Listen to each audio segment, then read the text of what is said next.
सबसे पहली बात, मैंने नीट का एग्जाम 3 बार दिया है और उसे क्रैक किया है, तो obviously I understand the game. दूसरी बात, मैं बहुत रिसर्च करके अनबायस्ड अनफिल्टर्ड इंफोटेनमेंट वीडियोस बनाता हूं। I crave to find the truth. ये 2 रीजंस मैं आपको दे सकता हूं कि भले ही यूट्यूब पर इस टॉपिक पर 100 और वीडियोस हों, आपको मेरी ये वीडियो देखनी चाहिए। मेन स्ट्रीम यूट्यूब पर नीट की प्रॉब्लम्स पर जितनी भी वीडियोस हैं, सभी की सभी बहुत नॉर्मी हैं, सरफेस लेवल की बातें करती हैं। और बची वीडियोस जिन्हें एस्पिरेंट्स ने बनाया है, आप क्लियरली देख सकते हैं कि वो बस नीट के नाम पर व्यूज और अटेंशन के भूखे हैं।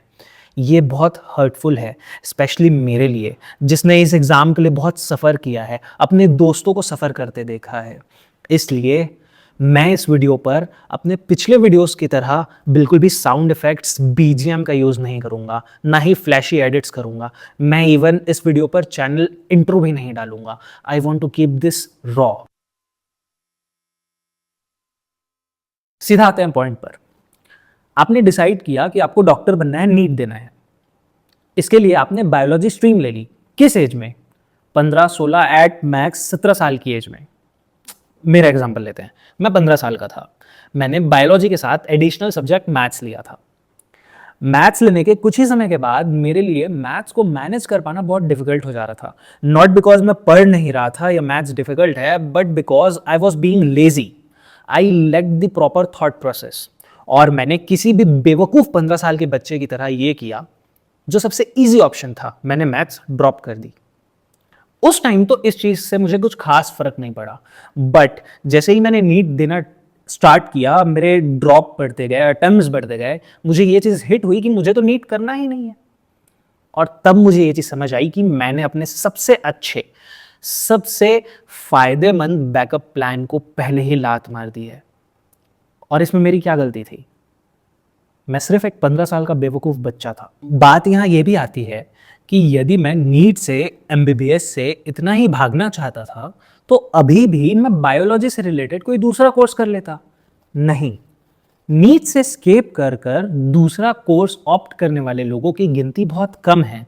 यूजुअली ये ऐसे लोग हैं जिन्होंने 2-3 ड्रॉप्स लिए, उसके बाद लास्ट डिच डेस्परेशन में उन्होंने दूसरा कोर्स ले लिया। मैक्सिमम स्टूडेंट्स जिन्होंने बायोलॉजी ली है और उन्हें नीट, एमबीबीएस नहीं करना, वो लोग तो 12th के बाद ही इमीडिएटली दूसरे कोर्स में एडमिशन ले लेते हैं। तुम नीट के लिए ड्रॉप ले रहे हो, मतलब यू वांट इट, तो इट मीन्स कि मैं 1 या 2 फेल्ड अटेम्प्ट्स के बाद समझा नहीं था। I guess I needed more suffering. Some of the smartest people I know, some of the brightest minds I know, सब के सब नीट दे रहे थे। ये क्या दिखाता है? ये क्लियरली ये दिखाता है कि there is a great lack of options. एक बात ये भी है, हर साल 25 लाख बच्चे नीट देते हैं। इसमें से 4-5 लाख ऐसे बच्चे होते हैं जिन्होंने सीरियसली पढ़ाई की होती है। अब सीरियसली पढ़ाई करने वाले हर बच्चे को चाहिए एमबीबीएस। एक कंपैरिजन ड्रॉ करते हैं। पिछले साल 4 लाख रैंक 350 समथिंग मार्क्स पे क्लोज हुई थी, और इसी रैंक के अराउंड वेटनरी और बाकी कोर्सेज जो नीट से अलॉट होते हैं, वो सभी भी क्लोज हुए थे। इन दूसरे कोर्सेज को ऑप्ट करने वाले ज्यादातर एस्पिरेंट्स ऐसे होते हैं जिन्हें नीट से एमबीबीएस नहीं मिला।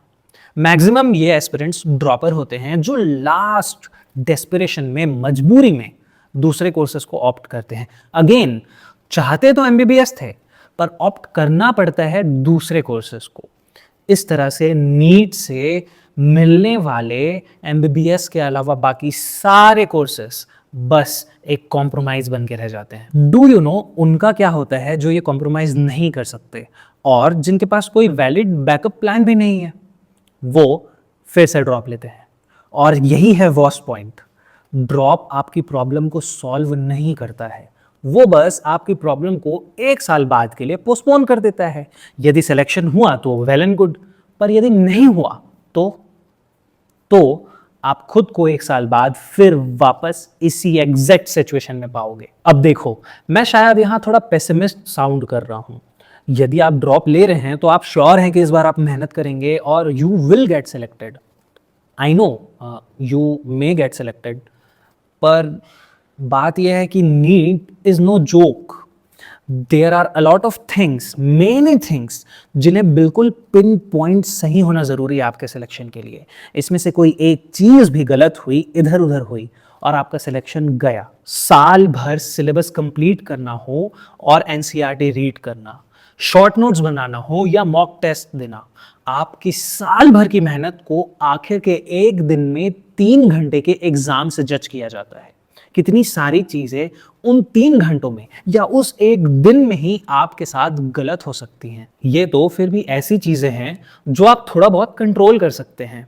कितनी सारी तो ऐसी चीजें हैं जो आप कंट्रोल भी नहीं कर सकते।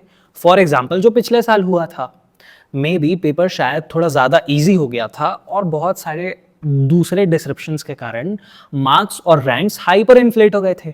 2023 के कंपैरिजन में सेम रैंक में 70 मार्क्स का डिफरेंस था।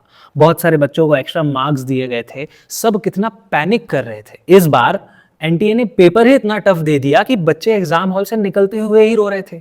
और इवन छोटी से छोटी चीज़ें आपको एग्ज़ाम हॉल में कितना प्रोफेशनल और अंडरस्टैंडिंग इन्विजिलेटर मिला है, आपके एग्ज़ाम हॉल में फ़ैन है कि नहीं है, दीवार पे क्लॉक है कि नहीं है, ये सारी छोटी छोटी चीज़ें आपके सिलेक्शन पे कितना ज़्यादा अफेक्ट डालती हैं।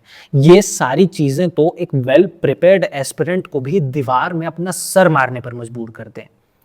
हर साल एनटीए या तो नीट का पैटर्न चेंज करेगा या तो चैप्टर का वेटेज चेंज करेगा और कुछ नहीं तो डिफिकल्टी चेंज कर देगा। सिलेबस को लेकर तो मैं कंफ्यूजन बता ही नहीं सकता, ये एक मोनोलॉग है। यदि मैं एक एक करके सारे पॉइंट्स उठाता गया तो रैंट बन जाएगा। क्योंकि आई एम सॉल्यूशन ऑब्सेस्ड, तो मैं इसमें भी सॉल्यूशंस दूंगा।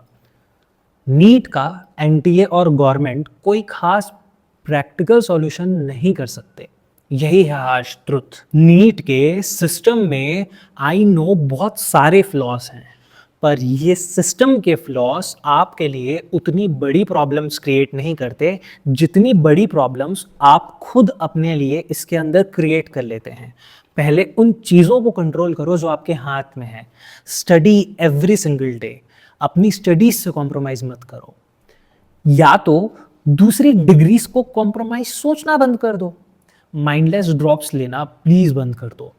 यदि प्राइवेट एमबीबीएस अफोर्ड कर सकते हो तो उस ऑप्शन को पहले अटेम्प्ट से ही क्लियर रखो। फाइनल, आई नो नीट एक बहुत टफ एग्जाम है, बट स्टिल एकदम अच्छी प्लानिंग और कंसिस्टेंसी से उसे क्रैक करने के लिए 12 महीनों से ज़्यादा की ज़रूरत नहीं है। यदि आपको इससे बहुत ज़्यादा टाइम लग रहा है तो शायद प्रॉब्लम आपके अंदर भी हो सकती है।